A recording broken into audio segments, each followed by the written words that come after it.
Welcome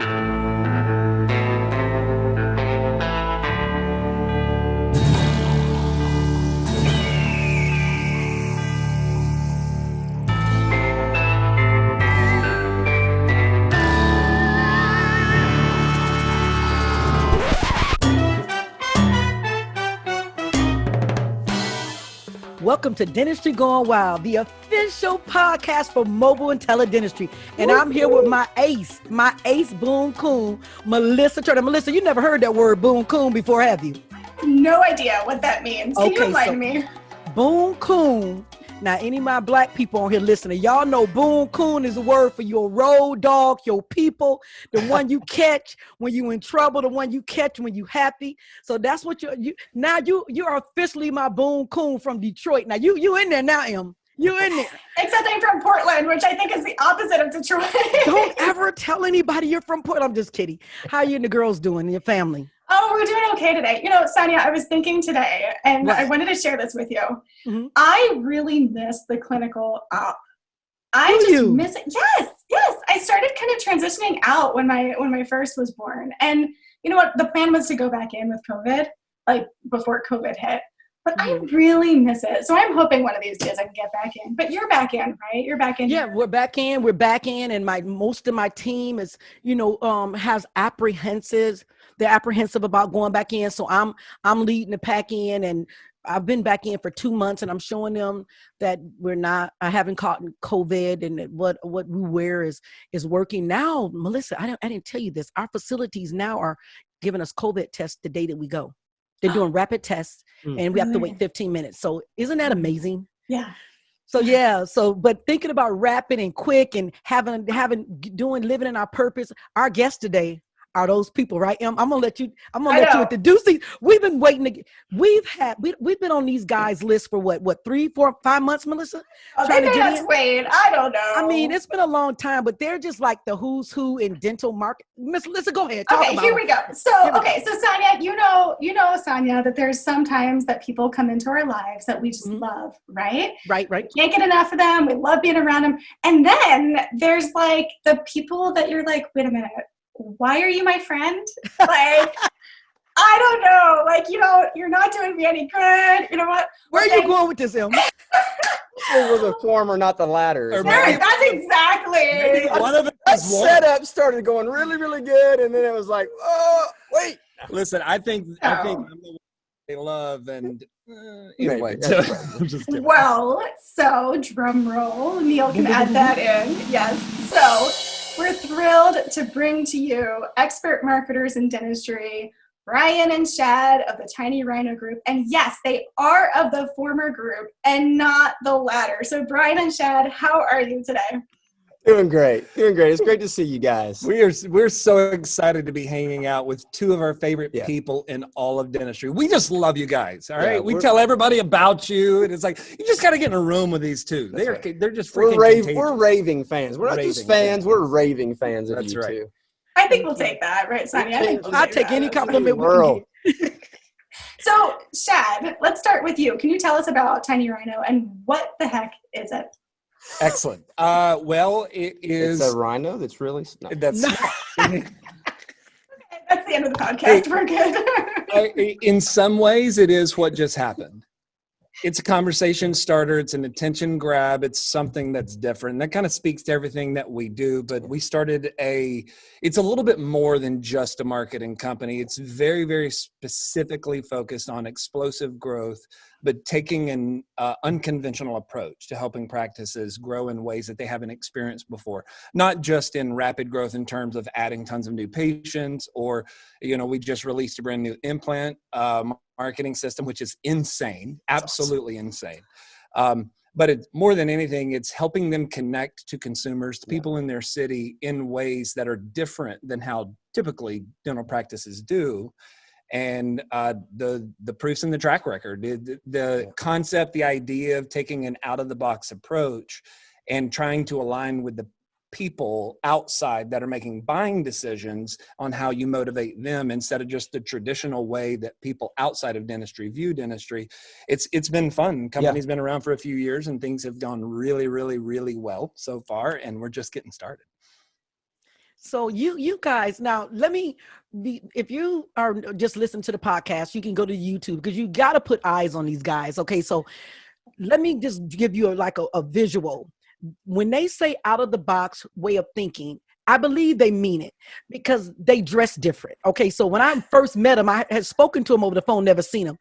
Shad, I see him at a conference, bald head white guy with a Tupac shirt on. Tell him.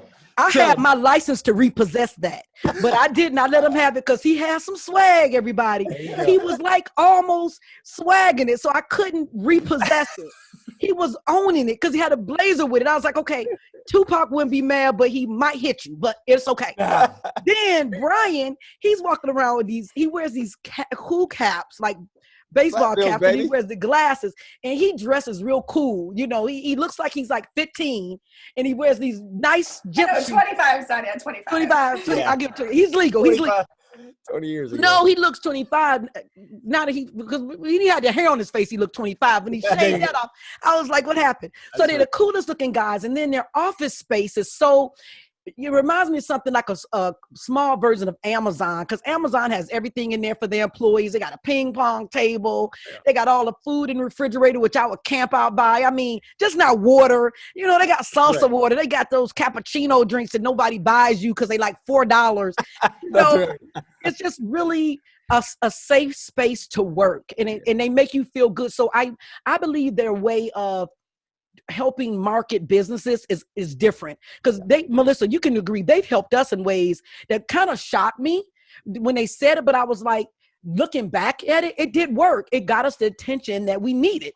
I mean, it was a shock because I would never have done it that way. So I think they think from a different part of the brain. I mean, would you guys say that? Because business owners or people who are trying to make money, they're thinking money and this is what I need. They're thinking normal, but you guys you're coming in, I guess. I don't know how you think. How do you figure that out? How do you think so? Because when you all talked to me, you said, I just want to tell you something and it's going to really shock you right now. You prep me. So you know y'all coming crazy at people. So that's right.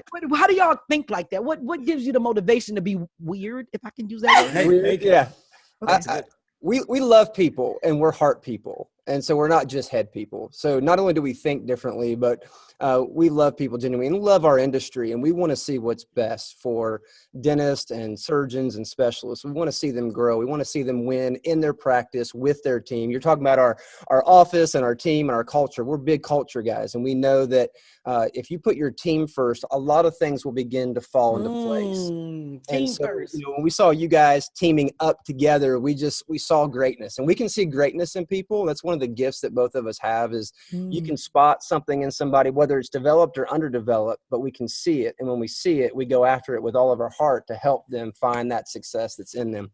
And so we take that approach with our marketing. We reach where people are. So like Shad was saying, we start with the consumer, not the dentist. And we know what the consumer thinks about the dentist, and we know how the dentist thinks about the consumer, but oftentimes they're thinking completely different thoughts about each other. And so what we do is in our marketing is we build that bridge, and it's a translation bridge. We call it an empathy bridge. So they can show empathy, put themselves in each other's shoes and understand this person is oftentimes afraid to come see you, and offering just services isn't going to move them to you. So we need to find something that gets them in the heart level and the emotional center. It says, yep, I want to go see them because they have something. And we use a superficial type process to move them from where they are to the dentist. And then we give the dentist and the team the tools and the strategies to be able to talk to them in a way that makes them part of their family. And then it helps create that culture, and it just is a cyclical effect. If you don't mind, if I throw something on that, when you think about thinking outside of the box, you asked a really good question. It's like, how do you guys think weird, right? But it's actually a dumbing down to the most basic core elements of business. At the end of the day, the person that has to swipe the card to keep the business in business, their opinion has to be a factor. It's the matter. Otherwise, the only people that you ever pitch to, the only people that you ever give your services to are those that completely understand you. And you see things eye to eye, and they were not drawn away by feeling connected. But people today more than ever make emotional driven by decisions. They want to feel known. They want to feel heard. And it's made it a whole lot more difficult to get loyalty out of people. So if just a consideration of saying, hey, listen, at the end of the day, the consumer, everybody wants the consumer. Yeah. Demand will always dictate the direction of supply because demand is the one with the credit card, right? They're the ones that's going to pay for the services. Idealism and holding on to the things that, yeah, but this is the way it's always been, is the number one threat to a business. I mean, idealism leads to bankruptcy, to not be willing to think outside of the box. Yeah, we call them sacred cows, and we like to kill sacred cows. I was going to say tip them. Brian, I'll tip them. Fire up the grill and start over. Yeah, that's right. Well, you guys hit the nail on the head, I think, because two things you mentioned, well, lots of things you mentioned that dentistry has notoriously missed in the past decade or more.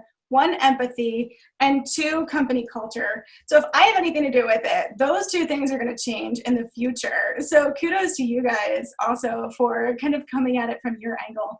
But the other thing is, too, taking on marketing in dentistry, that's a risk. That's a really hard thing. First of all, because nobody wants to go to the dentist. Second of all, because dentists are dentists. Well, we'll broaden that to say practice owners are practice owners. Right. So what made you choose dentistry out of all the marketing, categories and audiences and targets that you could have? Why dentistry? You know what? That's a good question. It's why we went into dentistry is for the same reasons that you said. A business owner, a business leader has to have self-awareness and know what their strengths are. And Brian said something that is true. We feel like a strength of ours is understanding the human. So if you understand the human, if there is a value add for somebody, there's a way to get the human to take action. So when we looked at dentistry and saw what was missing inside dentistry, saw in a lot of different ways, just plenty of opportunity for marketing companies to be able to introduce something different. The one thing we had to be certain of is, but it's as long as we think that we could actually move them, because you can't show up and start charging people and be like, sorry, couldn't get you anybody.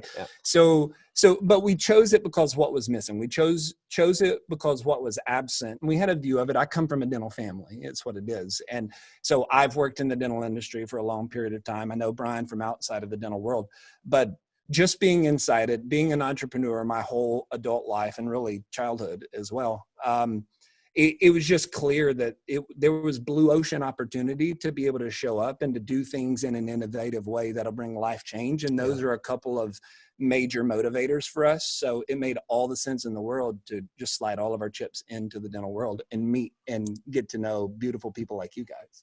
Well, thank you. And so I have a question. So it's a twofold question. So each one of you can answer. Is there a particular dentist type or practice that you actually said no to? I'm a serial entrepreneur, and I have a motto: all money is not good money.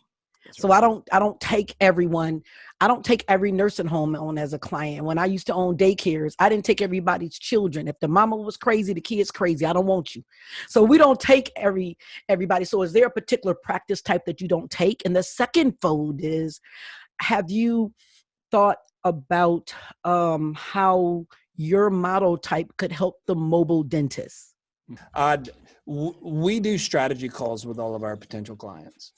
So it's never going to be a yes or no going into a call based on a certain type of practice versus another type of practice. So, we work well with fee-for-service practices, but there's things that we know have to be in place, and core values or certain practices that they have in place that we want to make sure are there before we would invite them to be a client. So we intentionally do a strategy call, and it's a legitimate discovery for both of us to make sure we're a fit, because all bad money is bad money. You know what I mean? Especially in the marketing world, especially in a world where you are already digitally connected and you're easy picking. So when you show up and say, we can help you grow your practice, and if you can't help grow people's practices, so that interview process, there's a lot of contingencies. There's a lot of caveats that need to line up.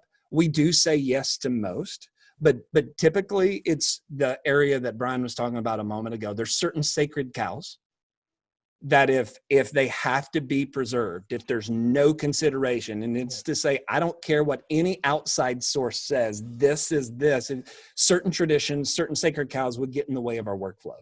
And if a practice owner particularly can't necessarily wrap their mind around the value proposition that we bring to the table, we cut them loose early and say, we're not a fit. It's okay. This is not an attack on you. It's just saying we can't help everybody be successful. And we've identified that we would not be able to help you be successful. So that's it. It has to be a philosophical difference of being willing to be innovative and think outside of the box, and to make sure that they're prepared for that internally as well. Yeah, and we love mobile dentistry because it's filled with entrepreneurs, right? And it's the opportunity for expansion for multi-location offices, and the access to care, the for-profit and the nonprofit. What the great thing about social media in the digital world is it gives you the opportunity to level the playing field against corporate type models that seem to dwarf the independent person. And what the social marketing can do is it can give them an opportunity to reach an audience. And that's where our marketing systems work well for mobile entrepreneurs and solopreneurs, and even large practices that want to expand and to move forward. So we can reach those audiences and target those audiences and find the demographics and the people that you're trying to reach, no matter where they are on the socioeconomic or the age demographic.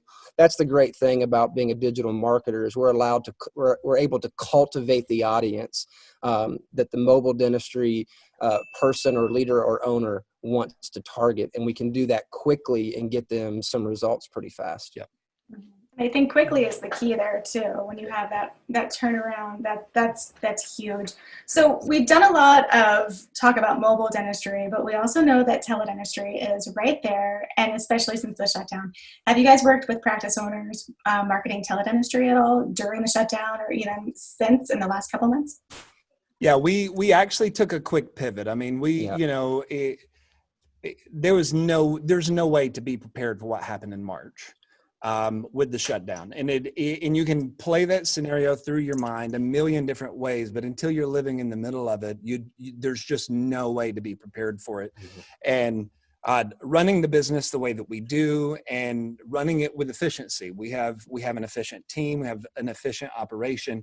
It allows us to have agility in what we do. So we were able to quickly pivot, in 40 or so states, and then within a week, all but one had to pause. And everybody. Yeah. So 97% of productions cease within about 30 days. And then, like he was saying, right, all but one of our clients had to pause. And so we had to figure out a solution, what we're going to do to help them stay afloat, because not only does it help them, but it would also help us at the same time. And so we went straight to work, and virtual and teledentistry were critical to that. Yeah, that was a huge component. There's in fact, I'll tell you who it was, if that's okay. It was Simplify, incredible company. Ryan Hungate, the founder of that company, is fantastic. But with some of the tools that they offer to a practice, one of them is a virtual portal. And what we did is we started creating whatever we could, custom crafted offers just to test in the market in the middle of the shutdown. So within a couple of weeks, we had it, and we kicked it off with the one client that was like, let's see if we can figure something out.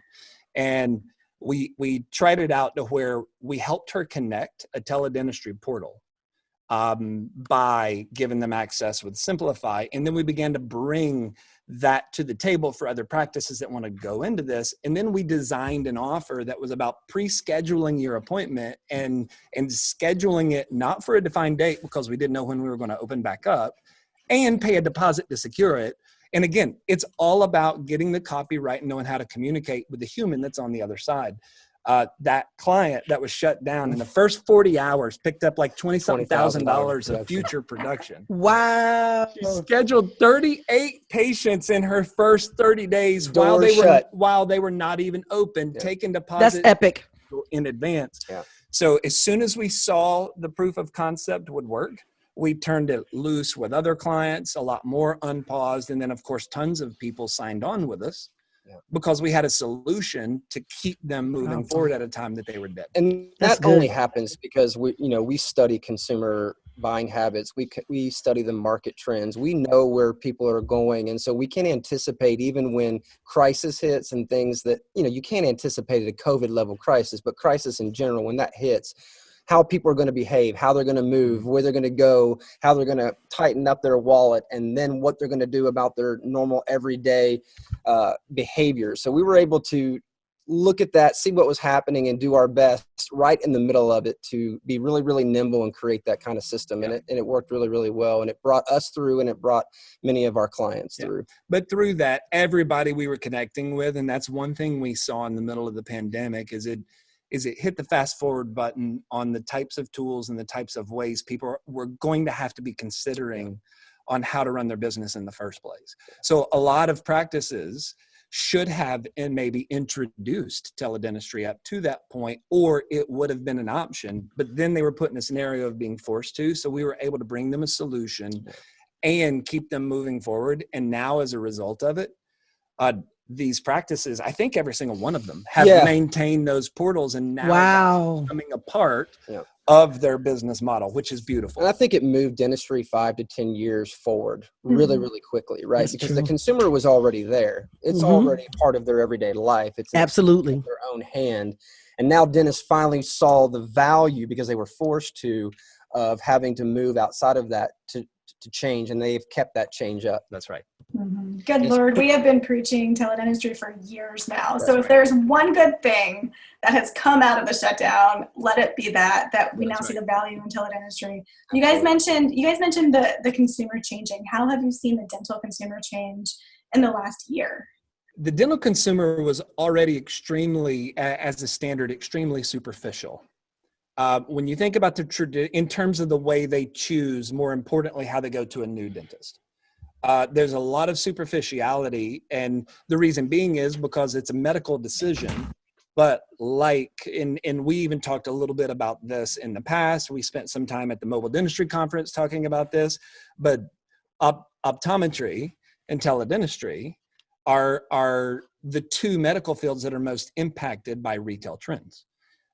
But the vindication comes on the backside of the dental world because of the vulnerability of being in the mouth, and the fear that is associated with those things is the scrutiny doesn't match the scrutiny. You know what I mean? So a lot of times when patients would go in to check out a dental practice, they're basing their decisions from a consumer mindset on things that are not even a factor. And they're saying yes or no to that. Well, this all of a sudden skews everything. And our world gets really, really small after already being very small. And we're in the confine of our own home. We're all dealing with our own type of stir crazy insanity from this year, right? And at a time where there was already scrutiny, at a time where people already want to delay going to the dentist, and when you combine that with being afraid of a medical environment, being afraid to go outside of their house, the masks, the motivations just went all over the place. Yeah. So we were seeing these abnormal trends in what was causing people to choose, but it would be the most bizarre related motivations, because it's never been about what the dentist actually offers in the first place. It's always been about, hey, this is my fear. This is my pain. I got to get this solved. Who do I feel the most comfortable with, because I don't want to go? People don't like going to a new dentist. So it scattered those motives altogether even more so. And I think more than anything, it eradicated the handlebars that a lot of us in the dental industry use as excuses, because people's traditions went away, because everybody is reconsidering new business with everybody now. And that's the biggie. Everything is back up for grabs again. And those that will do their very best to behave in the way that we as consumers are behaving in the open market are going to be the ones that win. Those that shrink back and try to hold on to a world that used to be are going to see some very, very serious threats with this, some very, very serious threats that could endanger their business in a major way. Yeah, loyalty was shallow in the first place, but it got really, really thin afterwards. Yep. And I have to agree with that. And to what you said, you have to put the consumer first, even in mobile teledentistry and private practice. The consumer has to be put first and put into consideration. Now, I wanted to say something too. Just to flip back, I'm going to look back a little bit. I remember at the height of the pandemic, how you guys were, because I just subscribed to your something that you all put out to get to and I wanted to get emails I think you were sending out emails every week about things. but it was great. It was something that I could send to my nursing homes and to keep my people engaged. And that was so thinking outside of the box. It was like almost a calendar thing that was coming out and notes and things that I could send out to keep my people engaged. And even at Thanksgiving, you guys did the thing with the turkey, which let me know that you guys think differently. So, I mean, I'm like, what are these gobbles? I'm like, it's just a different way. I mean, like you said, if you're still thinking dentistry like it used to be or the way it is, you're going to get lost. That's and right. You're not going to open back up. That's just the whole thing. And thinking about doing things differently, I wanted just to attack this dead on because it involves Melissa and I. You two are just two different type of guys and from two different type of worlds. Let's talk about partnership. Mm-hmm. You guys are partners in this, and that's not easy. You know, because first of all, you guys, I'm going to have to tell on you. Melissa and I went to visit them to do some strategy. We came dressed, think we're going to take some pictures, had on heels. No, they set us at a table with this white flip chart for like 5 hours. They felt sorry for us because my eyes started bulging out and Melissa started getting chapped around the lips because we was hungry. So they said, oh, we really work. I mean, they just brainstorming. That doesn't work. This works. And then Brian, everybody could be on one accord. Then he gets real quiet. And then he's changing stuff. I'm like, in the name of the Father. And then the Son came.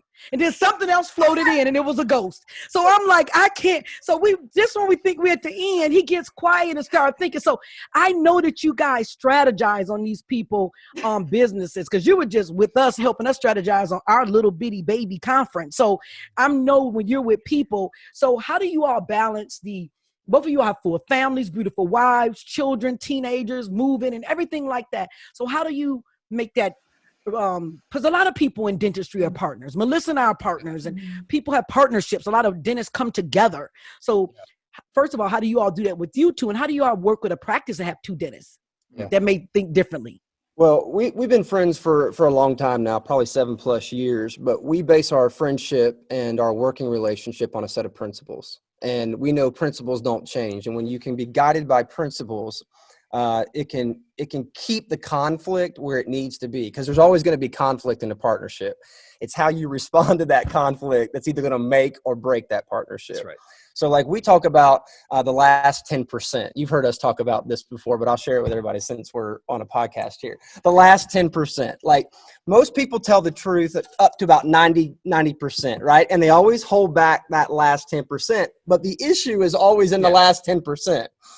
So in our partnership, when we say we're going to have a last 10% conversation, what we mean is we're putting everything else on the table. It's about to get real. It's about to get real. I'm about to hit you between the eyes. And we rarely, just to be honest, after this long of a friendship, we rarely have those types of conversations because we practice that daily at this point. Yeah. Right? Because what we don't want to do is we don't want to keep anything hidden. So if we're not saying it, we're not thinking it. That's right.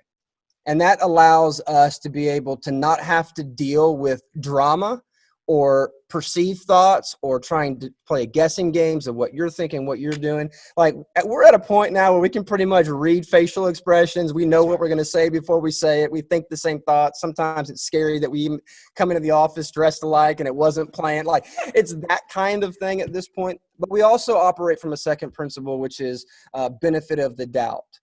I'm for him, he's for me. We're not against each other. So the assumption is if something doesn't feel right, seem right, or go right, it's not an accusation.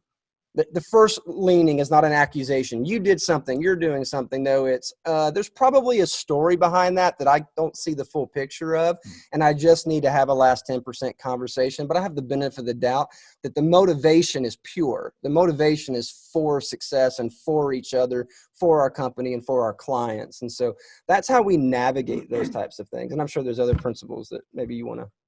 Yeah, I think the short version is there's plenty of people that should be partners that aren't. Yeah. But most people that are partners shouldn't be. You know what I mean? That's because it's a big deal. Like I know this, like my family's well-being is also in the hands of Brian's. And I have to take into consideration the nature of keeping this relationship healthy, even for my own personal motives, even so why we put in the effort to do the work of, skipping over conflict resolution. Conflict, we talk about it all the time. Conflict, because he said it. Conflict's inevitable, but our philosophy is conflict is inevitable, but drama is optional. And drama is what breaks relationships. Drama is what causes people to quit. Drama is what, when you can be at a place where people are understood, nobody is going into a relationship wanting bad for the other person. It's misunderstandings. So that last 10% conversation, there's rules of engagement that are associated with that. Like there's 4 T's. It's time, temperature, tone, total picture. It's like, is this the right time to deal with this? And it's funny because it feels bizarre to manage your relationships with those types of key principles. But if we balance our checkbook with them, if we run our business with them, if we lead team members with it, why wouldn't we guard the most valuable assets that we have with a series of rules, a series of laws that supersede how we're feeling in the moment? And as soon as you realize the detachment from, it's like, hey, we're not doing this. I'm not showing up here because I want bad for you, and you're not showing up here because you want bad for me. So the best thing that we could do is cut the BS and get to the bottom of it and just move on. If we're supposed to be in business together, then let's just focus on what keeps us stuck together. And it's way more fun doing it with your friend and your business partner than it is doing it by yourself. That's right. Because a lot of people are successful and they climb the ladder, but when they get there, they're lonely and miserable. That's right. And we've both built separate businesses that way and just did not enjoy when we got to where we got. And we said, you know what? It's more fun doing it together. It's more challenging, but it's also more fun. And we know that we get a multiplier effect too, right? So we're wired completely differently. We come to the same point, but we come from it from very different places, like you were saying, Sonya, right? So like I'm a very linear, I'm an introvert. I'm a linear thinker. I'm analytical. I can see the end and I reverse engineer everything back to the beginning. Then I can craft that plan. I'm not held to my plan. Like I don't have to have it my way. If I can just see the path, even if there's 5 different options, we'll go with it. Right. And he's a vertical thinker. He's very, very deep and he can think it all the way through down to the bottom and he can see really, really far out. And so because our strengths, match each other, it also, undergirds our weaknesses that we both have in our personality profiles. And it just works. It's always worked. Anything that we've done together in any area, it has been successful. And it's been a blessing to be able to do that together instead of just alone. Yeah. Yep. That's right. Sonya, I am so glad that you brought that up because they are shining examples of what a partnership is. We're shining examples of what a partnership is. And I think one thing in dentistry that we all know is that the dentist, the practice owner, the clinician is used to working by themselves. We're used to, sitting in a chair, having to complete that MOD on 30 and nobody else is going to do it. We're used to running our businesses by ourselves. And now that we're moving into a DSO landscape, a group practice landscape, we're learning how to collaborate and we're learning how to work as a team. And I think that's going to benefit all of us and the patient in the future of dentistry. So do you guys see that a lot? I know we have to wrap in a minute, but do you see that a lot working with practices who have multiple sites or who are going that direction? Yeah. Some periodically, I mean, the great thing about the industry that we're in, those that lead it, the dentists, the doctors, there's a lot of discipline. There's a lot of effort and a lot of professionalism that it takes and a lot of death to yourself to get all the way through school and dental school and to start practicing. So it knocks out a lot of the unnecessary immaturities that may get caught in a different people group. You know what I mean? Like across the board, it's a matter of just understanding the formula. But as a clinician, you end up developing your own style. Inside the mouth, you'll develop your own style. You're isolated to a very specific way that you develop your art. And then that becomes a signature, a calling card. It's like an artist that paints a picture and it's like, it's what I produce in my methods. And that creates a natural opportunity just to see things differently. I watched what felt like almost a fist fight. This is way back in the day between 2 doctors that were working together. And the big riff was over the fact that he should have done a chamfer prep instead of a shoulder prep. And you thought that these 2 were going to kill each other. And it's those types of things. So you see that quite often, but it's also obvious when you identify those partners that do the person work, that do the people work to be committed to each other. We work with one of our clients has 10 or 11 or locations, maybe even more than that in the Chicago area. And the partners that own it are unbelievably in sync and fully aware of their strengths and weaknesses. And then they occupy those seats according to what they agreed on. And one won't speak on behalf of the other if it's not their place. The same thing, like situation. I'm like, no. Yeah, the third principle we live by is voluntary mutual submission. So we get our egos out of the way. We fight to be number two, not to be number one. And if you can fight to be number two and you value number two versus number one, you'll always win. That's right. You'll always win as a partnership. Yep.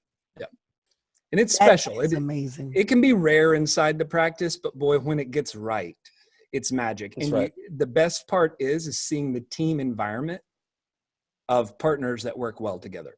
That's what's really incredible, because it's exemplified at the top of how we're supposed to be with each other. There's a deep understanding. A lot of our culture is just indicative of our relationship. We talk about these principles, but if you're in our office and you see and you hear, you watch them on display, and it just flows out of the way that we manage our relationship. And it, again, eliminates most of that. Like we've never within our team, there's never an issue. There's never conflict. There's never drama. And trust me, there's a lot of opportunity for it. But it's just a sense of belonging together, benefit of the doubt, get out of the way. And these are also non-negotiables. You know, you don't compromise on those things. It's like being a part of this family. It means you behave this way. And if you don't behave this way, it may mean that you shouldn't be part of this family. And if that's a clear understanding, not in an aggressive way, it just establishes the boundaries. And boundaries give you freedom. And that's the beauty of it. That, you know what, that's marriage counseling 101 right there. You guys, that is good. That's some good stuff. You need all that temperance, touch, toe, and all of that in the marriage. You know, I'm just kidding. But, you know, everything you said is so serious and so real. And so that means a lot. But Melissa and I are going to fight right here to be number one. And we're going to flip the information back to the conference, because last year, you guys were the keynote speakers at the National Mobile and Teledentistry Conference. And then I'm going to tell you, we did something out of the box, because we had the keynote at our conference at a mobile and teledentistry conference was not dentists, but they lit the house on fire. Everyone felt empowered, and you gave steps and made us know how important mobile dentistry was, how this was a pioneering way. And you laid this platform out for that, which was amazing. You lit the stage on fire, you two. And then the bigger thing is for our audience, because these guys are going to MC the conference next year. So we're really excited about the energy. I'm really big on energy, because I don't deal with energy vampires, because I guard that with all of my heart. I guard that more than I guard Mr. Dunbar, and I will cut you over that black man. I will cut. Heartbeat. That the cutting is worse than shooting, because that's vengeful. So I will cut you. You know what I'm saying? Well planned. Yeah, you know, you that's premeditated. So I guard my energy, and you guys bring such an energy that dentistry needs. So we're excited about having you grace the stage this year, however big or small that is because of the pandemic. But we're excited about it, because this is our last year in Florida. We've already got our venue planned out for Vegas in 2022. We're taking it to is that the West Coast, M? Hello, Penny Slots. Yeah. But we're excited about having you all there. We're excited. Thank you all for being on the show. Melissa, do you want to say anything else before I wrap? Before you wrap, I do want to thank our sponsors. Today, this episode is brought to you by the Geriatric Tooth Fairy. Be sure to check us out at geriatrictoothfairy.org and join our Facebook group at Geriatric Tooth Fairy. Is it SOS? I believe. We're saving our seniors one smile at a time. Absolutely. And please do not forget, if you missed this conference, March 4th through 5th. It's 4th through 6th. And the 6th day, is the best. And now some people think the 7th day is the best day, but the 6th day at this conference, the 4th through 6th, is going to be amazing. And here's the thing, because of social distancing, the space is limited. The tickets are selling. We sell a lot of tickets over that things. We had like a Black Friday sale. Yeah. So a lot of tickets there. The rooms are filling up because of social distancing. So this is the conference you do not want to miss. Melissa has put together an amazing teledentistry workshop on Thursday.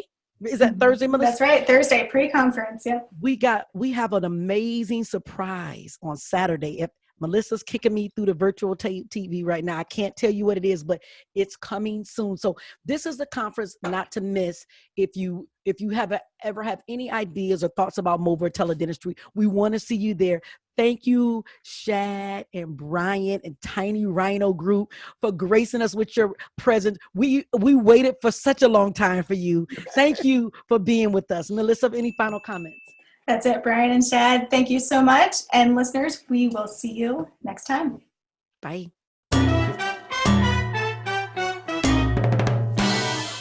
Thank you for listening to Dentistry Gone Wild, the official podcast for mobile and teledentistry.